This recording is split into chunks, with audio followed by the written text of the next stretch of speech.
Jirra jirtu qeerroo teenya.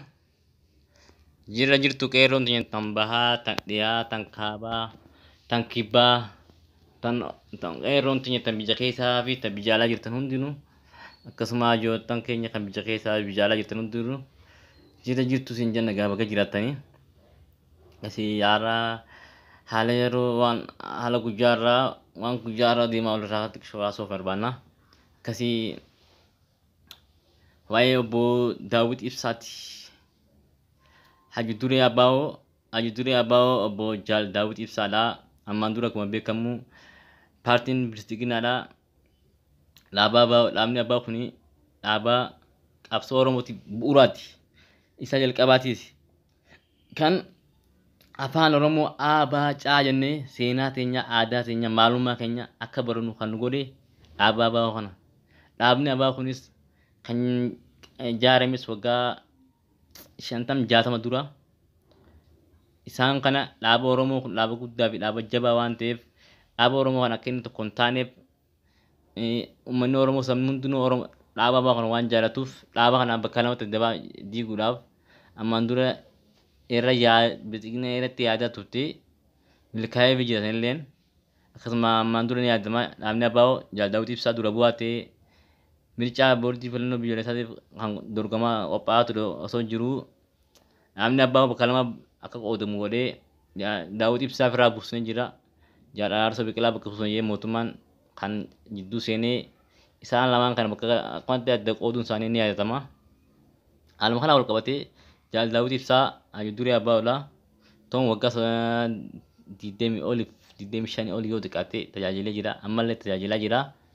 Haaluma kanaan osoo jiruu guyyaa dheengaddaallee ibsaalee yeroo kannee ture mootummaan ce'umsaa kan Oromiyaa guutuu hammate saba hunda hojjammatee dhaabbachuu qabaa haala yeroo ammaa kana jee miidiyaa irratti ibsa kannee laatee ture.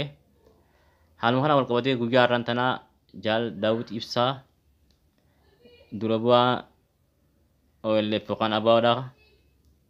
Guyyaa har'aan tanaa mana isaatti yaamee osoo haala yeroo irratti ibsa kennuudhaaf kannaa jiru.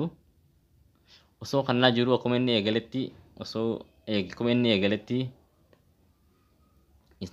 isaa fi gaazexeessota isaa wajjin jiran nama lama wajjin fi nama wajjin jiran nam sadii akkas jedhamaa jira. Akkuma jirutti osoo inni haasawa san dabarsin akkuma inni eegaletti waraanni PP yookaan Bilisigiinaa kan Abiyyiin hogganamu guyyaa irraa mana isaatti marsee qabuudhaan gaazexeessota isaa haasawanii fi isallee waliin guranii qabuun isaanii kan ifoomee jirudha. Qabanii kan jiranidha. Haala kana wal qabatee Abiyyiin ilmi nafxanyaa diqaaltichi ilmi nafxanyaadhaa wanni inni nu godhaa jiru hayyoota Oromoo fi dhaabbolee bakka bu'oota paartii Oromoo hunda isaanii yeroo tararratti yeroo kan KFO yeroo kan Abaa'oo fi yeroo kan Abaa'oodhaa kana yeroo yerootti cabsuudhaaf akka isaan mircaa boordii filannoo kanaaf qophii isaan godhan kanarratti guutuudhaaf haala ittiin mircaa boordii filannoo kana mootuu fi haala ittiin aangoo isaa yeroo isaa dheereffatu kan yeroo hunda yaadaa jiru waan ta'eef haala kanaan gara kaaniin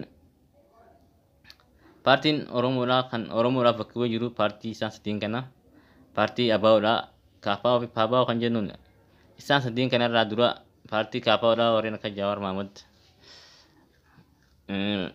Mahmud Baqqalaa Garbaa Amsaa Boronaa fi hayyoota keenya kan paartii KFOodhaa jarreen jajjabaa ta'an hunda isaanii qabee murtii maleedhaa kan jiruu fi deebi'ee shororkeessota jechaa ni jira sabboontuu Oromoodhaatiin jira. Kana bira dabree hayyuu duree Abaa'ootis Jaal Daawit Ibsaadhaa akka waan uummanni aangoo irraa buusee Araarsoo Biqilaa bakka buusetti kan dubbachaa turanii fi akka waan Daawit Ibsaadhaa dura bu'aa Abaa'oo hin ta'initti kan oofaa jiranidha. Haala kanaan akka hin beekamneen paartiin Bilisigiinaadhaa maallaqaan uummata bitee akka olii gadii uummata keenya kan adda qoqqoodu jirudha. Ganda gandaan godina godinaan adda qoqqoodee Oromiyaa hayyootoon Oromoon qabdu hunda kaan dhaadhee kaan ijjaamsee kaan ajjeesee kaan ajjeesuudhaan waan amman dura nafxanyaan nu godhin tam gaartii wayyaanee nu godhin irra kan nu godhaa jirudha. Inni nafxanyaa kan jennu kun Abiy paartiin BP kan amma dhaabee jiru. Haaluma kanaan haalli amma yeroo amma Oromiyaan irra jirtu maal fakkaata inni yoo ilaalle Oromoo teenya kan jirtu hayyoota keenya kan hoogganaa keenya durii keenya kan talaa nuti jala yaanu qabanii yeroo ammaa irraa hidhanii waan jiraniif Oromoo teenya kan dubbate jajjabaa hundi Oromoodha kaan maneedhaa jira kaan kan ajjeesanii nama jajjabaa qofa. Haaluma kanaan karaan Jaal Daawud Ibsaa faanis mircaan biyyoolessaa paartii mircaan waan dhaadhii jiruuf karuma Jawaar fa'aatti qabamanii kan hidhamanii ta'uu mala ta'us dhaba kana waan ta'ee booduma kan waliin ilaaltu haalli yeroo ammaa qabsoon biyya keessaa hiriirtu maal fakkaata kan biyya alaa hiriirtu maal fakkaata inni haa ilaallu haalli qabsoon biyya keessaa hiriirtu yeroon ammaan tana yeroo paartiin badhaadhinaa bilxiginaa waggaa 5 inni ittiin biyya bulchuu dhumatee waan jiru waggaan inni silaa aangoo inni silaa akka seeraatti ittiin biyya bulchuu qabu dhumatee waan jiruuf yeroo ammaan tana biitti kan bulaa jirtu makalaakiyaa afaan ministeer of defense waan ta'eef yeroo kanatti namoota isaan mormanii fi namoota isaan mormuu fi namoota isaan deeggaree hunda hidhaadhee kaan ajjeesaa kaan wanta godhaa kan jirudha. Yeroo isaa obrii aangoo isaa dheereeffachuudhaaf jecha Abiyyiin wanni inni godhaa jiru duguggoo shanyii kan hamaa kan inni raawwachaa jiru waan garaa nama nyaatudha.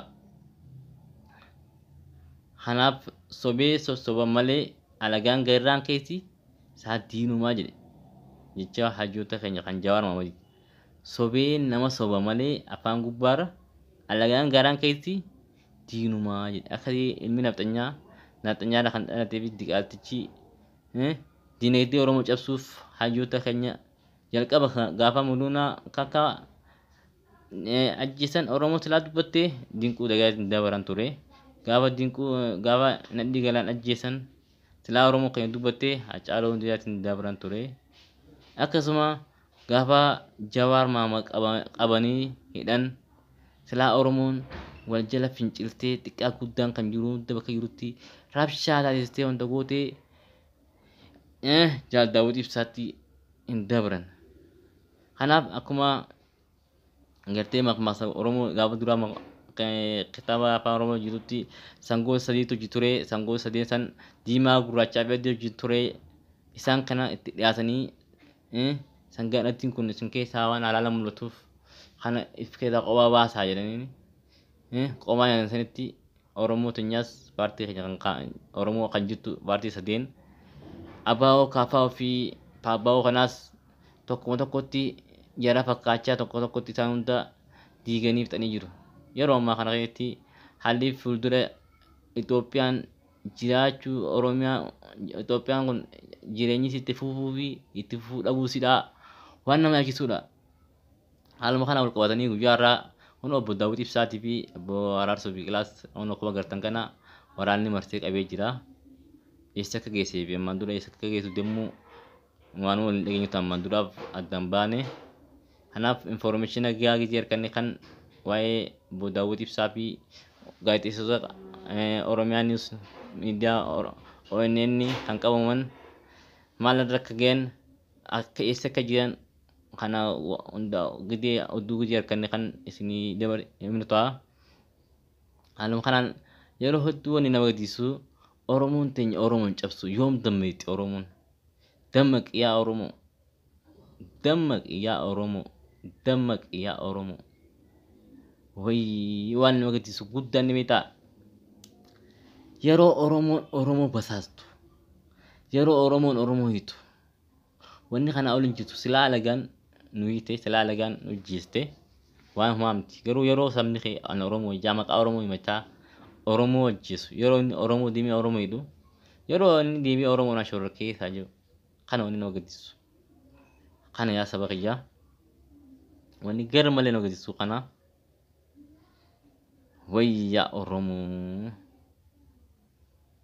kana yaa Rabbi keessaa namaatti gaa Rabbi inshallah Rabbi man keessaa nama bas du'aama goona yoo rabbii nu laaffee qeessachii baarree sooma rabbiiti akkasii haalli yeroo ammaa Itoophiyaan keessa jirtu haalli yaaddisaa ta'e keessa jirti karaa kaaniin yeroo aangoon inni ittiin biyya bulchuu qabu akka seeraatti raawwatee waan jiruuf raawwatee jiraachuu jiraniin warreen akkanatti raawwattee jirta jedhu dhugaatti warreen akka naannoo Tigraay TPLF tokkummaa isaaniitiif gootummaa isaanii sodaatee waan jiruuf maal godhaa jira baay'ee mootummaaf jiraala isin baasuullee isin raabsuun jecha doorsaa jira. Kanaaf Oromoon teenya hoddomminnisidha. Hoddommina bilaa taatee jirtu hoddommina bilaa nama miliyoona 70 yookaan 60 jechaa ifni warra duulaa oolti maali? Qabsoon Oromoolaa wanni jalqabarraa kaasee hanga ammaatti gaafa duratti gaafa Minilik Haayile Sillaasee Dargiirraa kaasee hanga ammaa qabsoo Oromootti wanni guutee jiru maali jettee na gaafatte dhaaba Oromooti hoogganaa Oromooti nama dura bu'ee Oromoo hoogganuudha. Dhaabni Oromoo kun tokko ta'e nan didan kaafaa abbaa fi paabaawwan illee tokko ta'e didan tokko ta'anii ta'uu dhabanii diduun kun karaa diinaasaa godha. Kana wanni kanatti karaa isaanii akka diinaasaa qanii fi akka kana bittinaa wanni isaan godhe kana. Ammaan duraas fuula duraas Oromoo yoo tokko taatee dhaaba tokko jabaadhaan wal jala yaate ala kunis anamaatu aangoo qabatee bulchaa akka Kamaal Galchuu dibichaa faayidaan qabna yoo taate hammeenyi duraa wal qabnu maal jee miidiyaa tatbiikeetti hammeenyi Oromoo akka kan ibsan yoo taate Daawit Ibsaalleen hayyuudha nama jabaadha. Takkaa miidiyaatti ammaan duraa fugaan hanqanaas hoogganee jira amma durallee hoogganuu ta'a. Takkaa albee ilchitii garaa kee jirtu abbaluu ijaa wal qabnaa jee akka Kamaal Galchuutti dibichaanitti ifkeeta gadi nanne ilchitii qabachuu danda'a jaartii nama jabaadha. Kanaaf akka inni aangoo mircaa boordii dhaannee godhanii wanni itti shiraa yaadanii jiraniif kanaaf Oromoon keenya tokkummaa qabaachuu qabdi paartii takka ta'uu qabdi. Maali Oromoon paartii tokko deemte maali rakkoon isaa jirtu wanni anaa hoggaa hiddam qabsaa'ee gaariidha anaatu aangoo qabachuu qaba. Karaa kanaa yoo yaane karaan itti milkoofnu hin jiru. Kanaafuu yaa saba koo yaa lammiitoo yaa qeerrootoo yaa qarreetoo yaa abbootii teenya haa wal dhageenyu tokko haa taanu. Basaasaan Oromoodhaa kan garaadhaaf deemee basaasu kunis ganaa dhiini Oromoodhaa nama hunda mana takka takkatti waliin ga'u ta'a. Haala kana amma jiru kanaan abiyyiin kootti deemootee ganaa nama hunda nama isaarraa ajjitu ta'a. Gaafa san itti dhagahamu teeti. Fuuldura dammaqiyaa saba kiyya yoo amman dammeene yoom dammeeytaa. Hayyuu hafee hoogganaatti qabtuun didhaa'inamee jira. Kaan shoora keessa ajaa'amee jira. Eenyu filachuu deemtaa? Mee yoo mirchaa haasofne koronaan COVID-19 Ameerikaa keessatti nama meeqa qabee jira? Nama miliyoona 6 qabee jira. Kan lubbuun darbu nama miliyoona 6 jira. Kanaaf COVID-19 Itoophiyaa qabee nama meeqa yoo jettee ilaalte nama 100 kan ga'u. Waan kana siyaasaaf godhee kan ittiin aangoo dheerifachuudhaaf waraanaan biyya bulchuu jirudha. Kanis dibichi faayidaan qabnan silaa dhalachuu baate hojii akka pirezidaantii Shimallis Abdiisaa Qajaansan maal jedhe kalee guyyaa kalee awwatee dhaqee warreen nu cinqanii fi kan wanta dhibaa turan kaanis rabbiin nurraa futee du'ee jira. Kaanis qaalitti hidhamee jira jedhe eenyu meeqa qaalitti hidhame eenyu kaddu'e Oromoo Hacaaluu Hundeessaa goota keenya kan hidhamanii jiranii eenyu gootota keenya akka Jawaar Mahmud akka Baqqalaa Hamzaa Boronaati. Deebitee Oromoon gadi Oromoo dhaayattu wanti kun waan hedduu nama gaddisiisaati. Yaa saba koo tokko ta'a kan qabsoonuufis kan yaadnuufis waan takka ta'e beeka. Aangoo yeroodhaatiif jennee akka waliin hin qoqqoonne. Aangoon yeroo isin dabartii sirraa buusanii akkuma takka laawumaatii osoo biyya keenya fayyadanii sirraa buusanii booda maal gootanii sheenaan sirraa nabtu. Kanaaf hanga jirtu aangoo hanga qabdu itti fayyadami. Haqa Oromoo baati dhugaa Oromoo dubbadhu saba keetii yaadi. Yoo itti dhugaa dubbatte Rabbi si jaalata namni illee si jaalata. Yaa saba kiyya tokko ta'a haa dhageenyu wal jala hayaanu akkasii warreen chaanala kiyyaa baaree taatan hojjitu subscribe godhuudhaan chaanala keenya akka nu hordoftan jechaa kamanumaan subscribe like share godhuudhaan akka nu hordoftan jechuu barbaada. Kana gaa'ee waa'ee saba kootii waa'ee Oromoo yookaan dubbatu taate hedduu waan yeroo amma kan jiru waan nama gaddisiisuuf dubbattee afaan himnee fixuudhaafis ni ulfaata. Kasimee rabbumaan haa laaffisu inshaallah. Kasii horaa bulaa deebanaa ol dachaanaa isin jedha.